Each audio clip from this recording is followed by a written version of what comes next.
ఇలాంటివి చెప్పుకుంటూ పోతే అనేకమైనటువంటి రమేష్ నగరవనం అనే ఆలోచన, డైట్ పార్క్ ఈరోజు కొన్ని వేల మంది వాకింగ్ చేసుకునే దానికి అవకాశాలు కల్పించే దగ్గర నుంచి ఈరోజు ఇంత ఆధునికంగా గెస్ట్ హౌసెస్ ఇవన్నీ కూడా చేసుకోవడం అనేటువంటిది మామూలు విషయం. 2009లో మీరు మొదటిసారి ఎమ్మెల్యే అయినప్పుడు ఎవరైనా కానీ మొదటిసారి ఎమ్మెల్యే అయితే అధికారం కావాలి, అధికారంలోనే ఉండాలి అని ఉండాలనుకుంటారు యంగ్స్టర్స్. కానీ మీరు 2009లో వైఎస్ఆర్ గారు రెండవసారి ముఖ్యమంత్రి అయిన తర్వాత, పెద్ద ఆయన చనిపోయిన తర్వాత మీరు జగనన్న వెంట నడవాలి అనే ఆలోచన ఎందుకు వచ్చింది? రాజకీయాలలో మొదటి నుంచి మేము మా రాజకీయ ప్రస్థానము రాజశేఖర్ గారి కుటుంబంతోనే ఇది ఉండేదన్నమాట.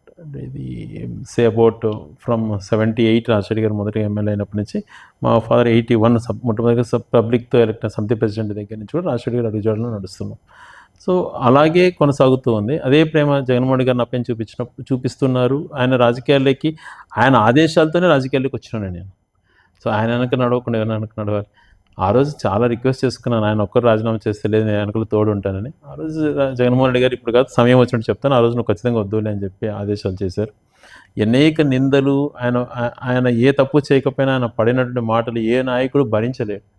కానీ దాన్ని అన్నీ తట్టుకొని ఆయన ఆత్మస్థైర్యం నిజంగా బతికినంత కాలం ఊపినంత కాలం అటువంటి నాయకుడు వెనక పనిచేయడం గర్వంగా ఫీల్ అవుతాను. అంటే ఒక నిబద్ధతతో తనకున్న ఆలోచనలు ఇవన్నీ చూసినప్పుడు నిజంగా ఏ ఒక్కరికి లేవు సమాజం. నేను ఎంతోమందిని గమనిస్తుంటే ఎంతోమంది నాయకుల గురించి స్టడీ చేశాను నేను.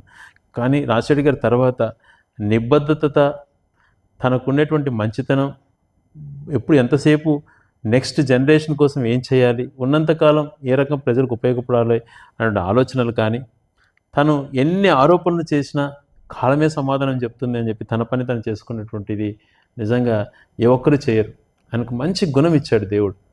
ఆ గుణంతోనే ఈరోజు అత్యంత ప్రజాదరణ నాయకుడిగా ఈరోజు దేశంలో నేను జగన్ ఒకడని చెప్పగలుగుతా ధైర్యంగా. అంటే మాస్లోకి తను చేసినంత పేద ప్రజలకు ఏ ఒక్కరూ లేరు. ఒక నాయకుడు అన్నవాడు నేను మంచి చేసినానని మీకు అనిపిస్తే నాకు అండగా నిలబడండి అనేటువంటి నాయకుడిని దేశంలో ఏ రాజకీయ ప్రజాస్వామ్య దేశంలో ఏ ప్రాంతీయ పార్టీ కానీ ఏ జాతీయ పార్టీ కానీ ఆ మాట ఎవరు అనలేరు.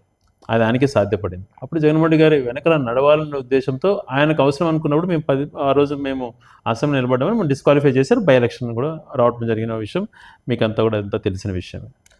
మీరు జగన్మోహన్ రెడ్డి అన్నతో చాలా క్లోజ్గా ఉంటారు. మొదట వచ్చిన వ్యక్తి మీరే పార్టీ. కానీ పెద్ద ఆయన చనిపోయిన తర్వాత జగన్మోహన్ రెడ్డి గారికి వైఎస్ఆర్ గారికి మీతో ఉన్న అనుబంధం, వాళ్ళిద్దరి కంపారిజన్ మీరు ఎలా చెప్పగలరు 2 మాటల్లో చెప్పాలంటే?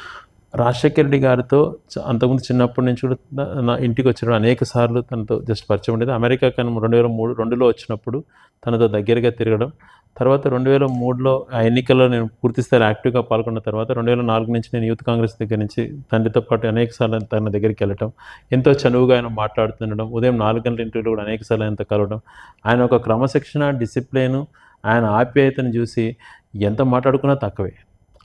చరిత్రలో ఆయన దైవ సంబుద్ధుడు అన్నటువంటి మాట ఖచ్చితంగా వాడతాను నేను. ఎందుకంటే ఆ రకమైనటువంటి ఆప్యాయత, ప్రేమ ఆయనలో ఉండేది.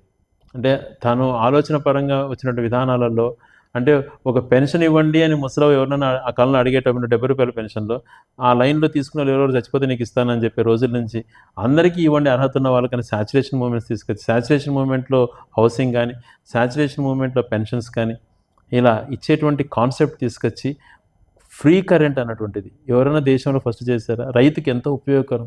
జీవితాంతరం ఒక రైతు గుండెల్లో పెట్టుకొని ప్రేమించేటువంటి దేవుడు కూడా సాయం చేయనంత గొప్పది ఉచిత కరెంట్ అన్నటువంటిది.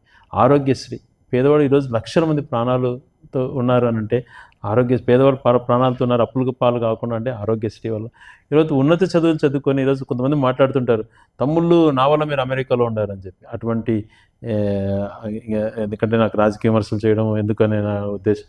దానికోసం కాదు, ఈయన పెట్టిన ఫీజు రియంబర్స్మెంట్ వల్ల, ఈయన ఇచ్చిన ఫీజు రియంబర్స్మెంట్ వల్ల సామాన్య మానవులు డిగ్రీ కూడా చదవలేమనుకున్న వాళ్ళు ఎన్నో రకమైన ఉన్నతమైనటువంటి చదువులు చదువుకునేటువంటి జరిగింది అంటే అది కేవలం ఫీజు రియంబర్స్మెంట్ జరిగింది. అటువంటి మహనీయుడు రెండోసారి వీళ్ళంతా మహాకూటమిగా ఏర్పడి తనకు మెజారిటీ తగ్గించారన్నటువంటి ఒక బాధ ఆయన మెదిరేది. ఇంకా ఎక్కువ బాగా చేయాలంటే ఆలోచనతో ఉన్నప్పుడు ఆయన చనిపోవడం నిజంగా జీర్ణించుకోలేకపోయాం.